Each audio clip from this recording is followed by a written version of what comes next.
Welcome to my channel Electronic Secret. Here you will find videos about LED, LCD TV repairing and smart TV troubleshooting. Today I am going to show you how to reset Onn Roku TV to its factory settings without remote. Since you are watching this video, you have a problem with your Onn Roku TV and you want to do a factory reset so you can get it working again. Now I am going to show you how to do a factory reset in a second. But I usually recommend in my videos trying a soft reset of your TV first, because that factory reset will basically wipes your settings and apps, password stored and other things like that.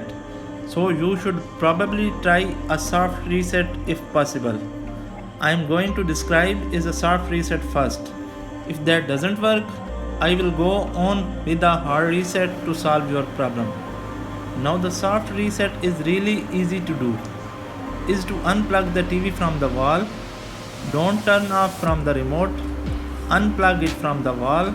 Wait about 60 seconds and then plug it again. In most cases this will solve, believe it or not. Okay, if this doesn't care of your problem, you can do a hard reset. I am gonna show you that.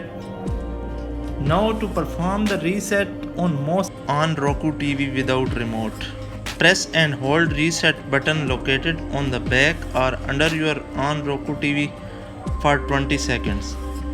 Then release it. Now your Onn Roku TV will be resetted to its factory setting. This will turn your TV back to its original factory settings and solve many problems that you are facing earlier. That's our video for today. Thanks for watching and remember to subscribe our channel. Goodbye.